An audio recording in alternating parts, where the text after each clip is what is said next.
തമിഴ്നാട്ടിൽ നിന്നുള്ള കനത്ത മഴയുടെ മേഘവിസ്ഫോടനത്തിന്റെ വിവരങ്ങളാണ് ലഭ്യമായിരിക്കുന്നത്. തമിഴ്നാട് രാമേശ്വരത്ത് മേഘവിസ്ഫോടനം 3 മണിക്കൂറിൽ 362 മില്ലിമീറ്റർ മഴ ലഭിച്ചിരിക്കുന്നു. കനത്ത മഴയിൽ മുങ്ങിയിരിക്കുകയാണ് തെക്കൻ തമിഴ്നാട്. ഡീറ്റെയിലായി നോക്കാം. എല്ലാ ദിവസവും അപ്ഡേറ്റുകൾക്ക് ചാനൽ സബ്സ്ക്രൈബ് ചെയ്യാൻ മറക്കരുത്. കൂടുതൽ ആളുകൾക്ക് എത്തിച്ചേരാൻ വീഡിയോ ലൈക്ക് ചെയ്ത് കാണുക. രാമേശ്വരത്ത് മേഘവിസ്ഫോടനം 3 മണിക്കൂറിൽ 362 മില്ലിമീറ്റർ മഴയാണ് രാമേശ്വരത്ത് പെയ്തത്. വടക്കുകിഴക്കൻ മൺസൂൺ ശക്തി പ്രാപിച്ചതിന് പിന്നാലെ തമിഴ്നാട്ടിൽ വ്യാപക മഴയാണ്. തെക്കൻ ജില്ലകളിലാണ് മഴ ശക്തമായിരിക്കുന്നത്. വെള്ളക്കെട്ടും സുരക്ഷാ പ്രശ്നങ്ങളും ചൂണ്ടിക്കാട്ടി മുൻകരുതൽ എന്ന നിലയിൽ പല ജില്ലാ ഭരണകൂടങ്ങളും സ്കൂളുകൾക്ക് അവധി പ്രഖ്യാപിച്ചിരിക്കുന്നു. തിരുനെൽവേലിയിൽ കഴിഞ്ഞ 2 ദിവസങ്ങളായി പെയ്യുന്ന കനത്ത മഴയെ തുടർന്ന് എല്ലാ സർക്കാർ സ്വകാര്യ സ്കൂളുകൾക്കും ജില്ലാ കളക്ടർ അവധി പ്രഖ്യാപിച്ചിരുന്നു. തൂത്തുക്കുടി, തെങ്കാശി ജില്ലകളിലും സമാനമായ രീതിയിൽ അവധികൾ പ്രഖ്യാപിച്ചിരിക്കുന്നു.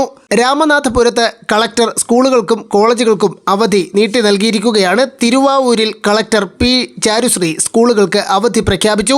കാരയ്ക്കാർ ജില്ലയിലും കളക്ടർ അവധി പ്രഖ്യാപിച്ചിരിക്കുകയാണ്. അതേസമയം കേരളത്തിൽ 7 ജില്ലകളിൽ വരും മണിക്കൂറിൽ മഴ സാധ്യതയെന്ന് കേന്ദ്ര കാലാവസ്ഥാ വകുപ്പ്. തെക്കൻ ജില്ലകളിലാണ് കൂടുതൽ മഴ ലഭിക്കുക. തെക്കൻ ജില്ലകളിൽ വ്യാപകമായി ഇന്ന് രാവിലെ മുതൽ മഴ ലഭിച്ചുകൊണ്ടിരിക്കുന്നു.